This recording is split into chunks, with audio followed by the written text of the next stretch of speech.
Hello students, welcome to Vidya Vedika YouTube channel and welcome to Daily Current Affairs class. In this class, we are going to discuss a very important topic, that is no PUC, no PL ನಿಯಮ or rule. Yes, so ಈ ಒಂದು topic ನಮಗೆ exam perspective ಅಲ್ಲಿ ಎನ್ವಿರಾನ್ಮೆಂಟ್ಗೆ ಸಂಬಂಧಪಟ್ಟಿರುವಂಥ topic ಆಗಿದೆ. Environment. So environment ಅಲ್ಲಿ ನಾವು ಪರಿಸರ ಮಾಲಿನ್ಯಕ್ಕೆ ಸಂಬಂಧಪಟ್ಟಂತೆ ಪರಿಸರ ಮಾಲಿನ್ಯದ ಕುರಿತು ಅಧ್ಯಯನವನ್ನು ಮಾಡ್ತೀವಿ. ಸೊ ಅದಕ್ಕೆ ಸಂಬಂಧಪಟ್ಟಿರುವಂಥ ಒಂದು ಟಾಪಿಕ್ ಆಗಿದೆ. ಸೊ ಈ ಒಂದು ಸಂದರ್ಭದಲ್ಲಿ ಪರಿಸರ ಮಾಲಿನ್ಯವನ್ನು ನಿಯಂತ್ರಣವನ್ನು ಮಾಡಲಿಕ್ಕೆ ಸೊ ಇಲ್ಲಿ ಯಾವೆಲ್ಲ ರೀತಿಯ ಒಂದು ತಂತ್ರಜ್ಞಾನವನ್ನು ಬಳಸಿಕೊಳ್ಳಲಾಗತ್ತೆ, ಹಾಗೆ ಸರ್ಕಾರದ ನೀತಿಗಳೇನು, ಸೊ ಇವೆರಡರ ಸಂಯೋಜನೆ ಮೂಲಕ ನಾವು ಯಾವ ರೀತಿ ಪರಿಸರ ಮಾಲಿನ್ಯವನ್ನು ಟ್ಯಾಕಲ್ ಮಾಡಬಹುದು ಅಥವಾ ನಿಯಂತ್ರಣವನ್ನು ಮಾಡಬಹುದು ಅನ್ನೋಂಥದ್ದು ಇಲ್ಲಿ ಇಂಪಾರ್ಟೆಂಟ್ ಆಗುತ್ತೆ. ಹಾಗೆ ಪರಿಸರ ಮಾಲಿನ್ಯಕ್ಕೆ ಸಂಬಂಧಪಟ್ಟಂತೆ ಸುಪ್ರೀಂ ಕೋರ್ಟ್, ಸರ್ವೋಚ್ಚ ನ್ಯಾಯಾಲಯದ ಪಾತ್ರ ಏನು ಅನ್ನುವಂಥದ್ದು ಈ ಒಂದು ಟಾಪಿಕ್ ಇಲ್ಲಿ ಇಂಪಾರ್ಟೆಂಟ್ ಆಗುತ್ತೆ. ಹಾಗಿದ್ರೆ ಈ ಒಂದು ನಿಯಮ ಯಾಕೆ ಇದು ಸುದ್ದಿಯಲ್ಲಿದೆ ಅನ್ನೋಂಥದ್ದು ನೋಡೋಣ. ಸೊ ಇದರ ಒಂದು ಬ್ಯಾಕ್ಗ್ರೌಂಡನ್ನು ನೋಡೋಣ, why it is in news. So ಇಲ್ಲಿ ಏನಾಗ್ತಾ ಇದೆ ಅಂತಂದರೆ ದೆಹಲಿಯಲ್ಲಿ ಸೊ ಈ ಒಂದು ನಿಯಮ ವಿಶೇಷವಾಗಿ ದೆಹಲಿಗೆ ಸಂಬಂಧಪಟ್ಟಿರುವಂಥದ್ದು. ಸೊ ದೆಹಲಿಯಲ್ಲಿ ಏನಾಗ್ತಾ ಇದೆ ಅಂದರೆ ವಾಯು ಮಾಲಿನ್ಯ, ಅಂದರೆ ಅಲ್ಲಿ ಗಾಳಿಯ ಗುಣಮಟ್ಟ ಅನ್ನುವಂಥದ್ದು ಏನಾಗ್ತಾ ಇದೆ ಅಂದರೆ ತೀರಾ ಹದಗೆಟ್ಟಿದೆ. ಸೊ ಹೀಗಾಗಿ ಅಲ್ಲಿ ಉಸಿರಾಡಲಿಕ್ಕೆ ಕೂಡ ಏನಾಗ್ತಾ ಇದೆ ಅಂದರೆ ಕಷ್ಟ ಆಗ್ತಾ ಇದೆ. ಹೀಗಾಗಿ ಏನು ಮಾಡಿದೆ, ಅಲ್ಲಿ ಒಂದಿಷ್ಟು ಕಠಿಣ ನಿಯಮಗಳನ್ನ ಜಾರಿಗೆ ತರಲಾಗಿದೆ. ಸೊ ಇಲ್ಲಿ ದೆಹಲಿಯಲ್ಲಿ ತೀವ್ರ ವಾಯು ಮಾಲಿನ್ಯ ಏನಾಗ್ತಾ ಇದೆ, ಕುಸಿತ ಆಗ್ತಾ ಇದೆ. ಸೊ ವಾಯು ಮಾಲಿನ್ಯ ಇಲ್ಲಿ ಏನಾಗ್ತಾ ಇದೆ, ಏರಿಕೆ ಆಗ್ತಾ ಇದೆ. ಸೊ ಈ ಮೂಲಕ ಇಲ್ಲಿ ಗಾಳಿಯ ಗುಣಮಟ್ಟ ಅನ್ನುವಂಥದ್ದು ಕುಸಿತ ಆಗ್ತಾ ಇದೆ. ಸೊ ಹೀಗಾಗಿ ಅಲ್ಲಿ GRAP ಇದನ್ನು 4 ಸ್ಟೇಜನ್ನು ಜಾರಿಗೆ ತರಲಾಗಿದೆ. GRAP ಅಂತಂದರೆ ಗ್ರೇಡೆಡ್ ರೆಸ್ಪಾನ್ಸ್ ಆ್ಯಕ್ಷನ್ ಪ್ಲ್ಯಾನ್ ಹಂತ 4 ಜಾರಿ ಮಾಡಲಾಗಿದೆ. ಸೊ ಇದರ ಉದ್ದೇಶ ಏನು ಅಂತ ನೋಡೋದಾದರೆ, ಯಾಕೆ ಈ ಒಂದು ನಿಯಮವನ್ನು ಜಾರಿಗೆ ತಂದಿದ್ದಾರೆ, ಇಲ್ಲಿ ಸಾರ್ವಜನಿಕ ಆರೋಗ್ಯ ರಕ್ಷಣೆ. ಸೊ ಇಲ್ಲಿ ಈ ಒಂದು ಗಾಳಿಯ ಗುಣಮಟ್ಟ ಕುಸಿತ ಇರೋದರಿಂದ ಅಲ್ಲಿನ ಒಂದು ಸಾರ್ವಜನಿಕರ ಆರೋಗ್ಯ ಮೇಲೆ ಗಂಭೀರ ಪರಿಣಾಮ ಬೀರ್ತಾ ಇದೆ. ಸೊ ಇದರ ದೃಷ್ಟಿಯಿಂದ ಇದನ್ನು ಜಾರಿಗೆ ತರಲಾಗಿದೆ. ಹಾಗಿದ್ರೆ ಏನು ಹೇಳುತ್ತೆ ಈ ನಿಯಮ ಅಂತಂದರೆ, no PUC, no PL. So ಇಲ್ಲಿ PUC ಅಂತಂದರೆ ಸ್ಕೂಲ್ ಸರ್ಟಿಫಿಕೇಟ್ ಅಲ್ಲ, ಇದು PUC ಅಂತಂದರೆ PUC. So this is P stands for pollution. U stands for under C control ಅಂತ. ಸೊ ಇಲ್ಲಿ PUC ಸರ್ಟಿಫಿಕೇಟ್ ಇರಬೇಕು ಅನ್ನುವಂಥದ್ದು, PUC certificate. So this is the certificate ಅಂದರೆ ಮಾಲಿನ್ಯ, ಕನ್ನಡದಲ್ಲಿ ಮಾಲಿನ್ಯ ನಿಯಂತ್ರಣ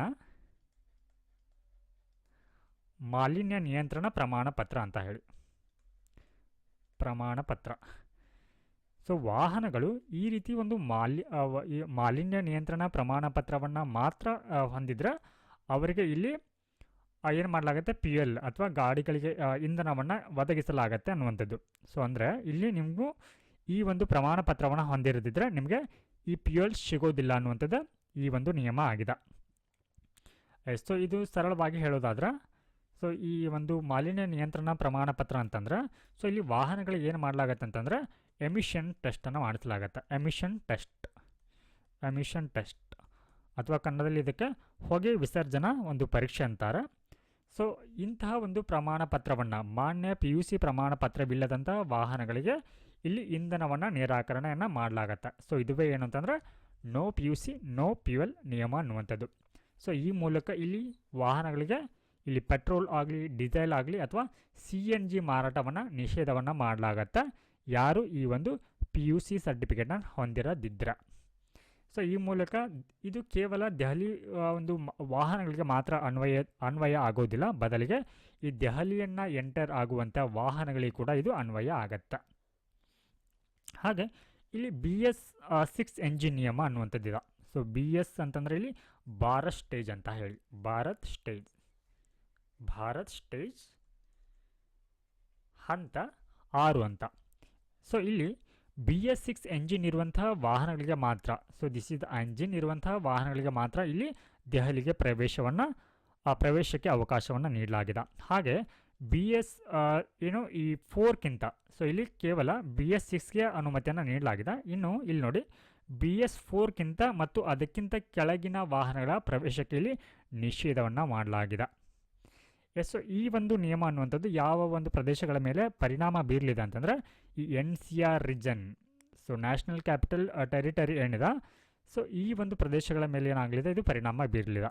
ಸೊ ಈ ಒಂದು NCR ರೀಜನ್ನ ಒಳಗೊಂಡಂತೆ ಗುರುಗ್ರಾಮ್ ಆಗಿರ್ಬೋದು, ಗಾಜಿಯಾಬಾದ್, ಫರೀದಾಬಾದ್, ನೋಯ್ಡಾ, ಸೊ ಈ ಎಲ್ಲ ಒಂದು ಪ್ರದೇಶಗಳ ಮೇಲೆ ಈ ಒಂದು ನಿಯಮ ಪರಿಣಾಮವನ್ನು ಬೀರಲಿದೆ.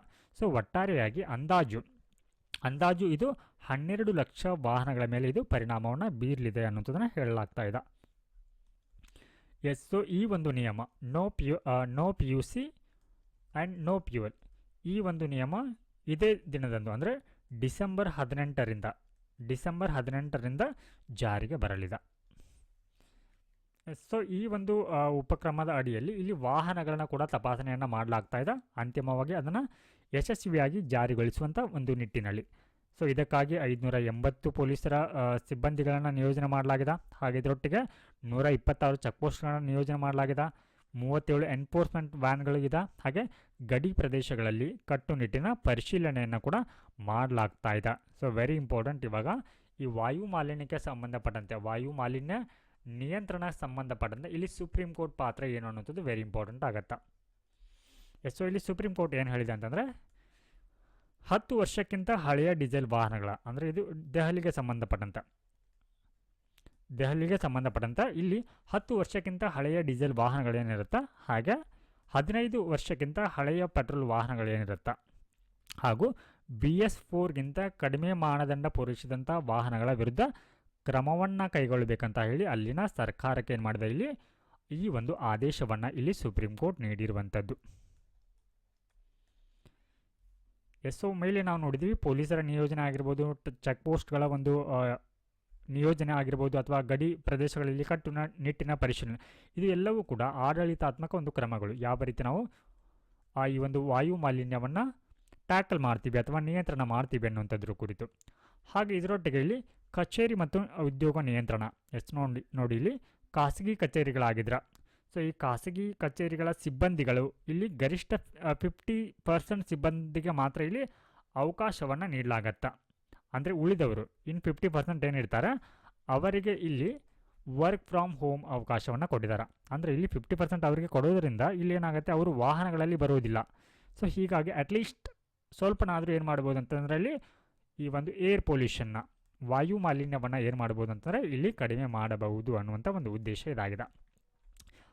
ಹಾಗಿದ್ರೆ ಇಲ್ಲಿ ಕೆಲವೊಂದಿಷ್ಟು ಕ್ಷೇತ್ರಗಳಿಗೆ ವಿನಾಯಿತಿಯನ್ನು ನೀಡಲಾಗಿದೆ. ಕ್ಷೇತ್ರಗಳೆಂದರೆ ಬೇರೆ ಬೇರೆ ವಲಯಗಳಿಗೆ ಕೆಲಸವನ್ನು ಮಾಡುವಂಥ ಉದ್ಯೋಗಿಗಳಿಗೆ ಅಂದ ಹಾಗೆ. ಸೊ ಇಲ್ಲಿ ಆರೋಗ್ಯ ವಲಯದಲ್ಲಿ, so this is the essential service ಆಗಿರುತ್ತೆ, ಅಗತ್ಯವಾಗಿರುವಂಥ ಸೇವೆಗಳಾಗಿರುತ್ತೆ. ಆರೋಗ್ಯ ಸಾರ್ವಜನಿಕ ಆಗಿರ್ಬೋದು ಅಥವಾ ಈ ಖಾಸಗಿ ವಲಯದ ಆರೋಗ್ಯ ವಲಯಗಳಾಗಿರ್ಬೋದು, ಹಾಸ್ಪಿಟಲ್ಗಳಾಗಿರ್ಬೋದು, ಇವುಗಳಿಗೆ ಅನುಮತಿಯನ್ನು ನೀಡಲಾಗಿದೆ. ಇನ್ನು ಪಬ್ಲಿಕ್ ಒಂದು ಸಾರಿಗೆಗೆ, ಹಾಗೆ ನೈರ್ಮಲ್ಯ, ಹಾಗೆ ತುರ್ತು ಸೇವೆಗಳಿಗೆ ಇಲ್ಲಿ ವಿನಾಯಿತಿಯನ್ನು ನೀಡಲಾಗಿದೆ. ಇಂತಹ ಒಂದು ವಾಹನಗಳ ಸಂಚಾರಕ್ಕೆ ಇಲ್ಲಿ ಯಾವುದೇ ರೀತಿಯ ಒಂದು ನಿರ್ಬಂಧ ಇರೋದಿಲ್ಲ. ಸೊ ಇನ್ನು ಈ ನಿರ್ಮಾಣ ಕಾರ್ಮಿಕರಿಗೆ ಪರಿಹಾರವನ್ನು, ಅಂದರೆ ಇವಾಗ ಈ GRAP ಈ 3rd ಮತ್ತು 4ರಿಂದ ಉದ್ಯೋಗವನ್ನು ಕಳೆದುಕೊಂಡವರು ಈ ಒಂದು ಹಂತದಿಂದ ಏನಾಗುತ್ತೆ, ಜಾರಿ ಬಂದ ನಂತರ ಇವರ ಒಂದು ಓಡಾಟಕ್ಕೆ ಕಷ್ಟ ಆಗುತ್ತೆ. ಈ ಮೂಲಕ ಏನಾದರೂ ಅವರು ತಮ್ಮ ಉದ್ಯೋಗವನ್ನು ಕಳ್ಕೊಂಡಿದ್ರ, ಈ ಒಂದು ನಿಯಮದಿಂದ ಅವರು ಉದ್ಯೋಗವನ್ನು ಕಳ್ಕೊಂಡ್ರೆ ಅವರಿಗೆ ಪರಿಹಾರವನ್ನು ನೀಡಬೇಕಂತ ಅನ್ನುವಂಥದ್ದನ್ನು ಹೇಳಿದ್ದಾರೆ. ಸೊ ಅಂಥವರಿಗೆ 10,000 ಪರಿಹಾರವನ್ನು ನೀಡುವುದಾಗಿ ದೆಹಲಿಯ ಕಾರ್ಮಿಕ ಸಚಿವರಾಗಿರುವಂಥ ಕಪಿಲ್ ಮಿಶ್ರಾ ಅವರು ಘೋಷಣೆಯನ್ನು ಮಾಡಿದ್ದಾರೆ. ಸೊ ಈ ಒಂದು ಕ್ರಮದ ಮೂಲಕ ಇಲ್ಲಿ ಸಾರ್ವಜನಿಕ ಒಂದು ಸಾರಿಗೆಗೆ ಉತ್ತೇಜನವನ್ನು ನೀಡಲಾಗತ್ತೆ. ಅಂದರೆ ಇಲ್ಲಿ ದೆಹಲಿ ಮೆಟ್ರೋಗಳ ರೈಲು ಆವರ್ತನ ಹೆಚ್ಚಳ ಆಗತ್ತೆ, ಹಾಗೆ ಖಾಸಗಿ ವಾಹನ ಬಳಕೆಯಲ್ಲಿ ಕಡಿತ ಮಾಡುವಂಥ ಉದ್ದೇಶವನ್ನು ಈ ಒಂದು ನಿಯಮ ಹೊಂದಿದೆ. ಸೊ ನೆಕ್ಸ್ಟ್ ನೋಡಿ, ತಂತ್ರಜ್ಞಾನ ಆಧಾರಿತ ಉಪಕ್ರಮ.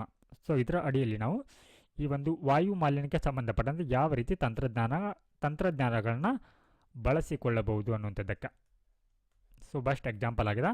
ಸೊ ಇಲ್ಲಿ ಗೂಗಲ್ ಮ್ಯಾಪ್ಸ್ ಜೊತೆಗೆ ಒಪ್ಪಂದವನ್ನು ಮಾಡಿಕೊಂಡಿದೆ ಅಲ್ಲಿಯ ಒಂದು ದೆಹಲಿಯ ಸರ್ಕಾರ.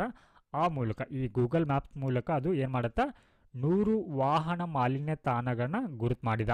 ಸೊ ಹೀಗಾಗಿ ಏನು ಮಾಡ್ಬೋದು ಅಂದರೆ ರಿಯಲ್ ಟೈಮ್ನಲ್ಲಿ ಅಲ್ಲಿನ ಒಂದು ಮಾಲಿನ್ಯವನ್ನು ನಿಯಂತ್ರಣವನ್ನು ಮಾಡುವಂತಹ ಕ್ರಮ ಇದಾಗಿದೆ.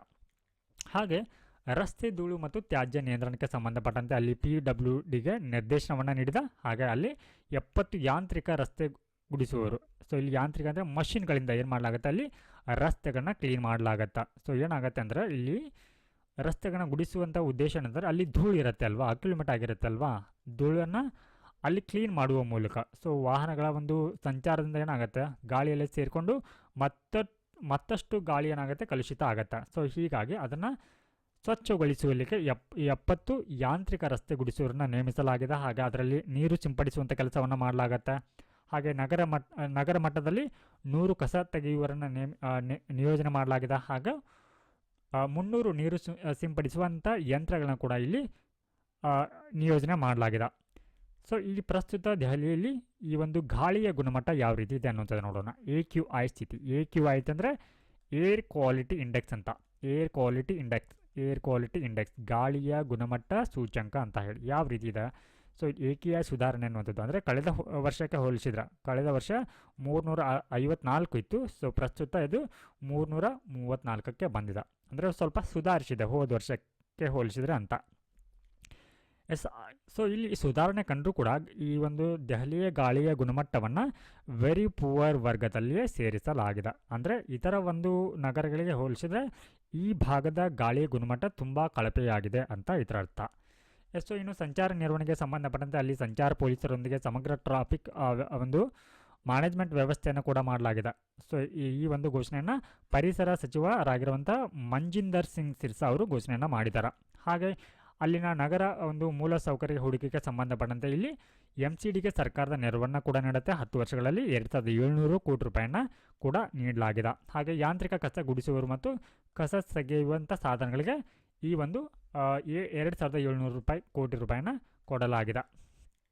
ಹಾಗೆ ಕಾರ್ ಪೂಲಿಂಗ್ ಉಪಕ್ರಮವನ್ನು ಕೂಡ ಅಲ್ಲಿ ಕೈಗೊಳ್ಳಲಾಗಿದೆ. ಸೊ ಇವುಗಳ ಮುಖ್ಯ ಉದ್ದೇಶ ಏನು ಅಂತಂದರೆ ಖಾಸಗಿ ವಾಹನಗಳ ಸಂಖ್ಯೆನ ಕಡಿಮೆ ಮಾಡುವಂಥ ಉದ್ದೇಶವನ್ನು, ಹಾಗೆ ಅಲ್ಲಿ ಕಾರ್ ಪೂಲಿಂಗ್ ಅಪ್ಲಿಕೇಶನ್ ಅಭಿವೃದ್ಧಿ ಮಾಡುವಂಥ ಉದ್ದೇಶವನ್ನು, ಹಾಗೆ ಒಟ್ಟಾರೆಯಾಗಿ ಜನರಲಿ ಈ ಒಂದು ಹಂಚಿಕೆ ಸಂಚಾರಕ್ಕೆ ಪ್ರೋತ್ಸಾಹ ನೀಡುವಂಥ ಉದ್ದೇಶವನ್ನು ಈ ಕಾರ್ ಪೂಲಿಂಗ್ ಉಪಕ್ರಮ ಅನ್ನುವಂಥದ್ದು ಹೊಂದಿದೆ.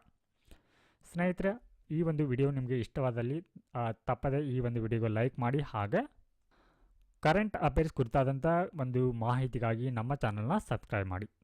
Thank you for watching.